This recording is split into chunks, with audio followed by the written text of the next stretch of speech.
Welcome, everybody, back to another edition of Insights into Addiction and Mental Health. Scott Jones. Again, we are live right here at Neuro Psychiatric Addiction Clinic. And I might refer to it as NP Addiction Clinic, because if I have to say neuropsychiatric too many times, I just can't do it. I swear they gave it that name just to make it hard on me.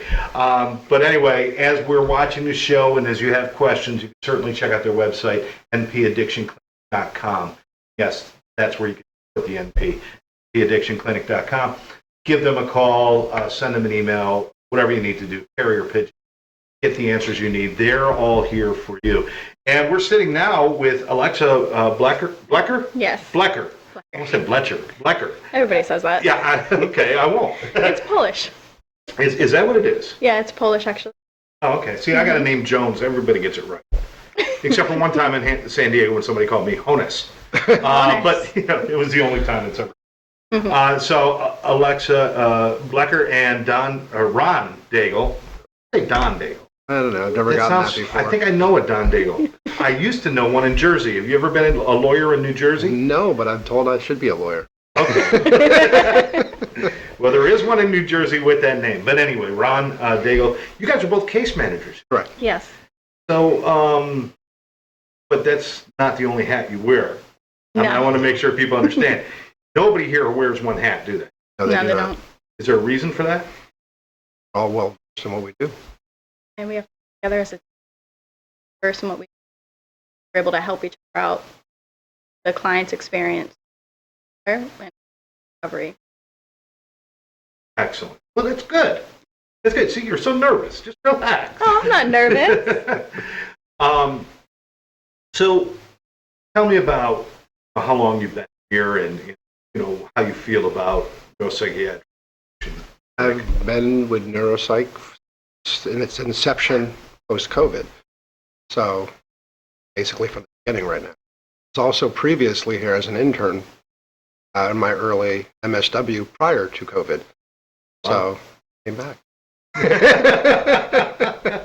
How about you? I've been here since June. Okay. All right, but that's pretty much at the beginning of At the beginning. And, what do you guys think? I mean, have you been other places, things like that, or have you seen other things? How does this stack up for you? We're not here to slam anybody else, but how does this stack up here at MP? Primarily, I would say because we're true dual diagnosis. We're accredited for substance use and mental health, so we can equally treat in their journey, not just focus solely on the substance use and forgetting about potential under. That's a good point. Do you agree with that, or anything to add to that? I completely agree with what he said. And that, and we actually care about the person. Everybody gets treated the same. Who they are, what their addiction is, what their mental health diagnosis they can afford. We all treat everybody the exact same. Which is? As a human being, as a person, as somebody who matters. I like how you say that, like everybody should understand that. But you know what? A lot of people don't. No. There was almost like, well, you treat them as a human being. Of course you do. But you're not treated. No, and they're not typically treated that way outside of here. When I'm running a group, one of the things that I use is, I don't care how you get up on my couch. I care how you leave this place. Doesn't matter. If we're supposed to be focused on a solution, then we need to help them get out of the problem, which is addiction primarily, or mismanaged mental health, and put them in control of those things for themselves so they can manage their lives more effectively. Constantly browbeating somebody because when they leave here, society is going to point the finger of the stigma, does nothing to bolster recovery. Sets them back. We kind of get them to that, as well as not browbeating them. They really do. I mean, I don't want to say they as trying to group them all together because they're all individuals. Correct. But there is a certain common thread that goes through about kind of that self abasement. Yeah, it's a self-abasement. If you're caught in active addiction, nobody wakes up every morning grateful to be an addict. Nobody does.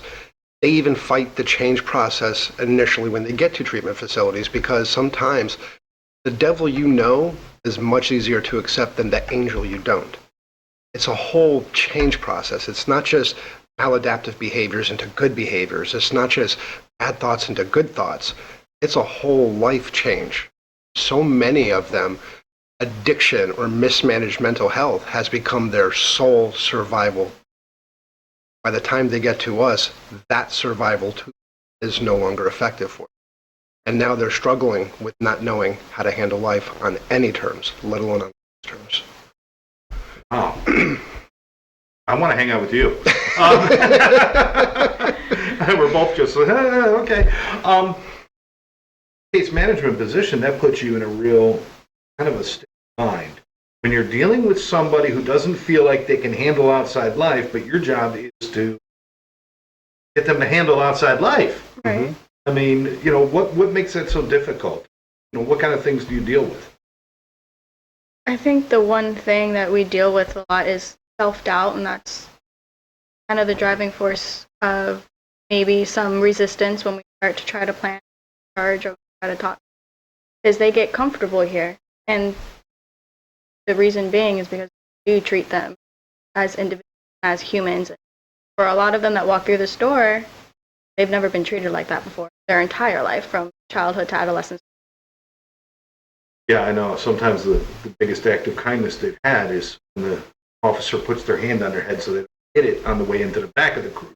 Yeah. That's, Unfortunately. thanks for the help. That's about the most help I've had in a long time. So that's really a real struggle. Now you're dealing with addiction, you're dealing with mental health, probably trauma. Yeah. Without question. Without question. You're dealing with all this, and somehow you've got to say to this person, you can do this. I mean, here at NP, which is a great group of people and a great team, how do you come together and bolster somebody's self-esteem enough so that they can want recovery, want to do? I don't know if it's so much a matter of bolstering their self-esteem as so much showing them that they deserve to have it. There has to be some type of underlying understanding that I do deserve self-worth.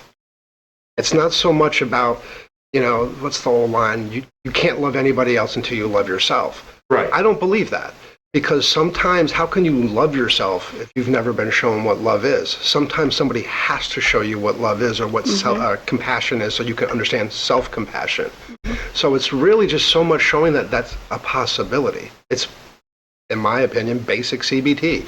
You're challenging that negative thought. You're challenging that negative context, and you're trying to think outside of the box of your normal sandbox of thoughts. If I'm telling myself my whole life I'm a bad person, at what point do I not believe that I'm a bad person? Challenging that negative self-talk, showing them that they are worth, they do deserve recovery, they do deserve a well. Is that something that you deal with constantly here? Absolutely. I can't tell you how many clients I've heard say, well, I don't deserve recovery. I don't deserve to be sober. And it's building up that self-worth, realizing that they are worth more than what they think. That it's almost like creating cognitive self-doubt fusion, and yeah. self-doubt. Right. It's like that cognitive fusion. They're not able to separate the thought from the emotion that it invokes. Okay. So if they are able to at least take at least one step back and realize, I'm not a terrible person, or I'm not these things that people say, or I'm not these things that I say myself, of my conceptualized self. Now, if we're talking along these lines, I want to make sure that we make this very, very clear. Because there's a lot of families out there that are listening and they've got loved ones who maybe have an addiction or addictive problem, and they're thinking they just don't care. That's not what you're saying. No. There's a difference between not caring and not believing you can be better or deserve to be better. Or maybe not even know how to be better. But is it not caring? Does it mean they don't care about anything? If No. they didn't care about anything, 99.9% of them wouldn't even try to come to treatment. Because realistically, there's always that first time for somebody in a treatment setting. Sure. But 9 times out of 10, it's more than one treatment attempt before sobriety is able to be obtained. So they have to realize that things can be different. They don't have to be the same old cycle of negativity and negative actions and negative beliefs and negative thoughts and negative behaviors that reinforce a family's perception of somebody not caring. Now, if I'm afraid of something all the time and I won't approach whatever it is I'm scared of, how do you ever believe that you're strong enough to face it? Okay. All right. So when mom is saying doesn't care, doesn't love you anyway, that's the truth? Absolutely not. So what he's talking about, and then you're talking about, I want to kind of connect that to the families. How do the families not take it personally and put the attack there? Do you have any suggestion for that? Because you're not treating the families, although you do work with them. Yes, we treat the family with the client as well, because not only his addiction just doesn't affect that one person. Right. It affects everybody in their life, whether it's family, whether it's a partner or a friend. So we do treat both. We do the family sessions, and through those family sessions, we are hopefully able to open up that doorway for communication, because a lot of the sayings of, well, they don't care about me or they don't care about anything is driven by hurt. They don't like to see their loved one hurt, which is completely understandable, but it's almost like, how does the family not take it personal? yeah. Because even typically under the worst case of scenarios, there's still going to be a parental child love. Sure. So no parent typically wants to see their child suffer in any context. And if we're watching our children suffer, we internalize our own hurt over that. So a lot of times when there's disconnect in family stemming from a substance abuse problem, it's constantly almost like that secondary emotion of anger. It's their initial reaction to what now they're perpetually seeing. Right. So, and then conversely, when somebody goes through treatment and maybe they get some clean time, or maybe they're in early recovery, the first time they have a bad day, oh, Johnny relapsed again. Well, it's getting the family to understand Johnny didn't relapse again. Johnny is also human, and Johnny is also allowed to have a bad day inexplicably without having relapsed. So it's a whole educational thing, and a lot of the family sessions, yes, it's good to have like a therapeutic family session, but a lot of those are also built around education for the family, even if they've been through multiple treatments with whomever their loved one is in treatment. You know, here's how we need to readdress it. Here's how we know what the cycle is for this individual person. Get to a point, they panic, they relapse, or maybe they've made it longer than they have before. How do we enforce that strength as opposed to looking for the negatives? So, as case managers, and again, you do groups and you spend time with the clients. I mean, this is not a 9 to 5. I see one client for 10 minutes and then I move on to the next. It's not like that for you guys. No. You know, so what are some of the things that are of concern? Let me bring up a few. If someone is dealing with legal issues, are there ways that you can help them here at NP? Yeah. Because I know a lot of people are afraid, well, I got this legal problem, I got this, I got that, and I don't want to go without dealing with it. You guys can help them, right? Yes. Yes. I mean, I can't tell you how many times either one of us has sent letters of presence to counties, to lawyers, to whoever needs it. I mean, we make contact with the probation officers. We do whatever the client needs to be done. All right. And if you have to communicate with the probation or parole or their lawyer, you guys handle that. Absolutely. You know, whether I know sometimes there's weekly reporting and different things you have to do to make sure that they're compliant or whatever it might be. What about working with jobs, things like that, FMLA, those kind of things? FMLA, short-term disability. I mean, I've worked with clients whose jobs required so many call-ins before they could apply for FMLA or short-term disability, and facilitating those phone calls for them to call out sick while they're in treatment. So yeah, anything realistically that could impact them at the facility from the outside of the facility, we do our best to mitigate the consequences. Okay. And there's a lot of clients that might say, listen, I've got responsibilities. I've got to pay my bills.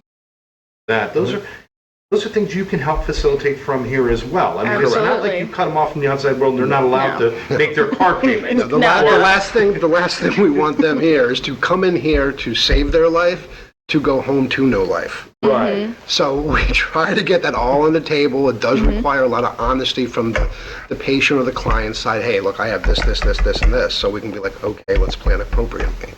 Let's handle it appropriately. Right, absolutely. What other kind of things do you deal with, you think of on, in case management arena? Aftercare? Aftercare placements and figuring out the best placement for the client's needs. So you mentioned aftercare. Yes. Now, this is really important because there's a lot of, how can I say it delicately? Bad places and bad choices that can be made when people leave treatment. Absolutely. Maybe they were fooled by a pretty picture on the internet. Maybe, hey, this is where my buddy went and they party all the time and it's a great place. Do you guys really spend a lot of time vetting and making sure this is a good thing? One of the big things we do when it comes to placements is we make sure everything is FAR certified. Okay. Meaning that it's not going to be a place where it's, for lack of a better term, a flop house. We vet the PHPs, the IOPs. We do research on the therapist that they want to see, or the psychiatrist. I know both of us, when they're looking for like an individual therapist, we sit down and we have a talk. Okay, well, what do you want out of your therapist? Do you want male or female? Do you want them specialized in something? I mean, I've had a client wanted a therapist specialized in yoga. Okay. For mindfulness and meditation. Yeah. Hey, to each their own. I'm not bendy enough to do that. But they felt here through the yoga classes that we offer here that that's where they were able to find their inner peace and that calm. And you're telling me you were able to find that?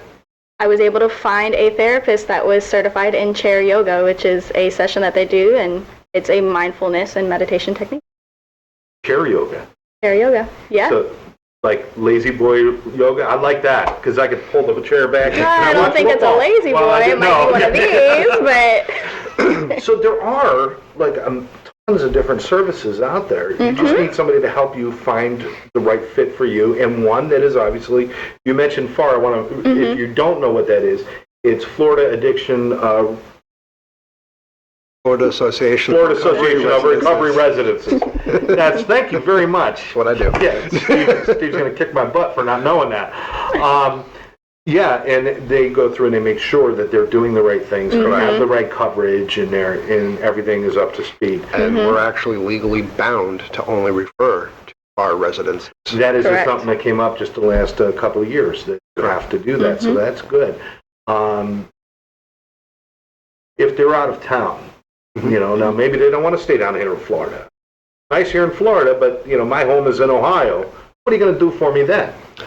We do our best to accommodate their needs, especially if it's out of the state. If they elect to go back to their home area, because a lot of people do come to Florida and they get out of their home area so they can focus on themselves, whether it's because of anonymity, whether it's because they just need to get out of the center of their active addiction home environment to get centered for themselves so they can hopefully go back and remain sober. There's always resources out there. A little bit more legwork sometimes, but unfortunately that's part of the job. Do as much legwork as you need to set them up, because again, not just us, but virtually every facility, if not all facilities, are bound to offer some type of aftercare discharge planning, whether that's sober living, whether that's a lower level of care, PHP, IOP, whether that's a doctor's appointment for their biomedical needs, not just their psychiatric or psychological needs. So we do everything that they are willing to do, and then hopefully guide them to maybe what they're not 100% sold on, which is usually therapy. It's not easy for most people to be vulnerable all the time, even an hour a week.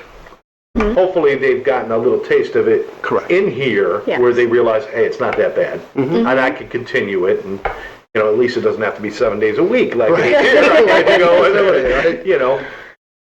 But you're going to deal with the individuals who maybe come in, just have no clue and no plan and just maybe are completely aimless. They don't know where they're going next.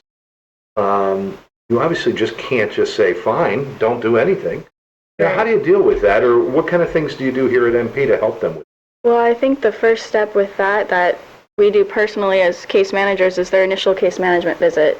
We go through a checklist of things that they might want or they might need, and if they don't know, then that's where we're able to educate them on the different levels of care, what sober living is, what they can expect out of individual therapy or CBT, DBT, EMDR if they're that far. Mm-hmm. Yeah, a lot of it is it's everything is a constant educational process. Even it's rare that you find people who know it all or know what they should be deserving of or what they can expect upon discharge. Almost everybody does. I didn't know I could do that, or I didn't know that was an option, or I didn't even think about that. Sometimes they just get so close to the picture, they don't see the whole picture. So it's just educating them to take a step back, and what do I really need to be successful? People are grateful a lot of times to be in treatment because they don't have to worry about suffering through withdrawals and detox and all of that. Sure. But what's beyond that? Right. How do I avoid doing this again? How can I build my own toolbox, so to speak, so I don't have to go through this process again, because that is actually a possibility. A constant educational process. Man, do you guys remain available? Let's say a client goes out there and they get into a place and then not sure what to do. Can they call you? Yes, absolutely. Are they still connected to Absolutely. NP? Yes, they can call the main number at any time. Everyone is left with the case management extension with the phone number. That's you guys. That's us. Whether it's just to check in and say, hey, we're doing well, hey, I'm not doing well, or hey, I'm just using this 5 minutes on the voicemail to vent. That is always an option. That option is literally, those three options are always made available as they leave. And we also make it a point to tell them we're not just doing this because we're being nice. We're doing this so that way you can utilize it. We want you to utilize it. If you're struggling, if you feel like you're not adapting well, or you are having a great day, or whatever you need from us. Because they make these connections here with not just the two of us, but with every staff member here. Yeah. There's probably a little selfish piece of it too, because you guys really would love to hear that they're well personally. Of course. Because that's important, right? Yeah. Of course. You have to be fulfilled doing this job or else you couldn't do it. Of course. I mean, when I hear a client call and say, I'm still sober and it's been 3 months since I've seen them, and they tell me about all these amazing things that they've been able to accomplish that they thought they wouldn't be able to accomplish when they first walked through that door 3 months ago. If there wasn't a belief that change could happen, how could anybody, any job, realistically, especially in this field or the mental health field? Exactly. You have to believe in it. There has to be the option. You don't have to hit rock bottom. You have to hit where you're done going, and you're not ready to move forward. Do you guys have those moments sometimes? Or maybe, I think we need to expect that people can change, and there might always be that little bit of a question in the back. Hope they can make it. Have you had those moments where it's like, holy cow, I saw the light come on, I couldn't believe it? Like miracle moments, I guess I should call them. Do you have those? Yeah. Yeah. There's no denying when you can actually see the change happen in the eyes. Where even if it's only for a moment, and I know everybody in addictions wants to talk lifelong change, but sometimes it's just a matter of getting that first month change. And if you can see that light bulb shift a little bit, maybe they get it in that moment, how does not the rest of it become possible then? Right. I like that little light bulb spark. You're not lighting up the whole house, but at least that room isn't quite so dark anymore. You can find your way to the door, maybe make it to the next room, and the next room, and the next. It's really cool to have experiences like that. Now, as a team here at Neuro Psychiatric, you just called it neuropsych, right? I call You it took the neuropsych, NPA, whatever, NPAC. All right, I'm doing this for Bob. Neuro Psychiatric Addiction Clinic, but for us, it's NPAC. Understood. Here it is. The whole everybody comes together, and that's really important. Right. Okay. And I made a joke about you guys wearing hats and everything. But We really do. could you It's the truth. imagine closing your door to people saying that's not my job? Does that happen here? Here, no. No. Have I seen that? Yes. Because it does happen. It does, does and it happen. has happened. Not here, but yes, prior. Because I know there's great staffs in some places, and they spend minimal amount of time with the, like, sure to have. That's not how you guys see it. No. Absolutely not. I mean, we could be sitting down doing a case management session, and then a client has question about medical, and I say, okay, and then I go ahead and I take the client, or I ask one of the nurses or Crystal or DON to kind of join us in the session so that way they can answer the question and then go from there if I can't answer it personally. The one thing when wearing many hats is you also have to be comfortable enough to say, you know what, I don't know, but I can find out for you and get somebody who does. And then follow through with that, let me find out for you, because I can't tell you how many times that I've had a client, or we've had a client, say, oh wow, you really did? Of course. You mean that wasn't course. just blowing me off, or just pushing No, me that's the aside, one right? thing We will we get back don't. to you. Yeah, we will get back to you, Wow. and I think it's a huge statement what you made. Is that sometimes you don't know. We don't. Nobody knows everything. But, I think what that does is that breaks down that barrier between we're here and the clients are here. yeah, You guys don't do that here. no. I mean, certainly, they're not allowed in the records room. But there's Right. some employees that probably aren't either. But it's just, there are locked It is. doors in the world everywhere. Yeah. It's got nothing.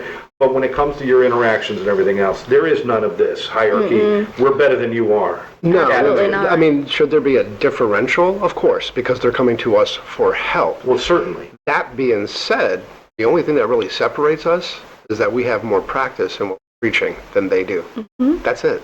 But it doesn't bring you to a different level. I'm not a better human being, No. and I'm No. not, No, I can't tell you how many times in group I've said, I sometimes still struggle with this myself. And it's letting them know that we might have more practice and we might be able to better apply those practices, but that doesn't make us any better than you. We're all human. Yeah, I like how this all ties up, though, because this all lends itself towards them believing in them. Yes. Because you're not here to break them down. They've already done that. Correct. Any place that believes we got to break them down to build them up. Listen, the addiction already did that for us. We don't have to do that. I'm sure there's extreme cases for that. This is not the This is extreme not case in it. place. This is, they're still human. You still deserve respect, and you still have inherent self-worth.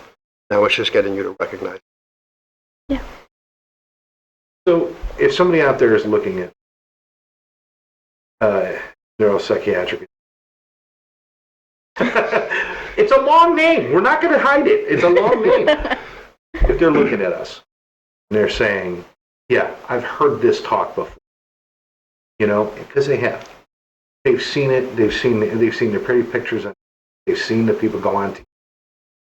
You don't have to be an addict anymore. And they've seen all of it. True. Okay. What do you want to tell me? I mean, do you want to? How will you reach out to them? Come and see us, or what do you believe is something that's really important that they need to before they make a judgment? What they really want for themselves. Yes, it's good to say, I went to treatment for my family. I went to treatment for my kids. I went to treatment so my parents would shut up. That's all expected a lot of times. But how often are you asked, what do you want your sobriety for? Why are you so scared of sobriety? Why keep doing it, though, if you're afraid of it? Why keep doing it if you're not afraid of it? Like, what's the pros, cons almost? If you're perfectly happy in your life of addiction, why are you still looking for help? It's really just getting honest with yourself. All it's going to boil down to. It's what, in my opinion, makes addiction so hard. It really does have to be a self-diagnosed disease. Because you accept that you can't do it on your own, nobody else can be. That is the hardest part of this whole thing. Can't force feed recovery to anybody, right? Certainly not. It's got to be something where we show them what it's, find that spark that they do it. And that's what your whole job. God bless you for doing it, guys. I did it for years. I'm glad you're here. I'm glad that and people doing what they're doing. Glad you guys are part of the team, this whole team. I just want to invite people to please check it out. Give you guys a call. You'll talk to them. If you want to talk. Oh, of course. If they see this video and they say, "Yeah, I want to talk to that guy," you'll talk to them, right? Pick up the phone, come by. Yeah, talk to him. My name is Guy. No. Talk to Ron, talk to Alexa, and you guys will be happy to answer the questions. One of the things that I noticed here when I'm talking to the COO, and if a lot of transparency. I mean, you guys don't have anything to hide here. No. No. It's not like, don't look behind the curtain at the wizard or anything. It's all out in the open, right? Yeah. I mean, Look how behind can the how can we expect our clientele to be open and honest with us if we're not open and honest with them? See, there you go. It's quid pro quo. If you're not going to do it, how are you going to teach somebody else to do it? Exactly. If you're, some of these shady places, I mean, I'm going to skirting the law, they're doing things wrong. It's not ethical, but then they expect ethical behavior out of their clients. Not going to happen. Same thing we address in groups often. Yeah. You can't live clean and be dirty. Mm-hmm. You can't Right. stay clean and live dirty. You have to, it's a whole change. Nobody's perfect. Correct. But if you just be open and honest about it, then imperfections grow from them. Exactly. We can learn. We're always going to be learning. You're always going to be learning new things about yourself. Help you be successful. It's okay to be. Sometimes it's just about accepting your actions. And that's where all the good stuff is. I like people because of their... Imperfections. I'm not a real fan of perfect people. Oh, no. Imperfections are what make us us. Absolutely. Absolutely. It's like me not being able to say the name of the place. It's damn cute. That's what I'm going to tell everybody. Listen, I want to thank you guys for taking your time. We'll keep doing this, and I want people to keep tuning in to Insights into Addiction and Mental Health right here from Neuro Psychiatric Addiction Clinic. You knew I was going to mess it up. Feel free to use neuropsych. Neuropsych. Here's the easy one. The website, npaddictionclinic.com. Go there and you figure out how to say the name. But all you got to do is give them a call and check it out. Meet some of these great people and spend some time. And I guarantee you'll see what I saw, which is there is still really good treatment happening right here in Port St. Lucie. Make sure you check it out and check out our next show. Guys, thanks for joining us. Thank you. We'll catch you next time right here on Insight into Addiction and Mental Health.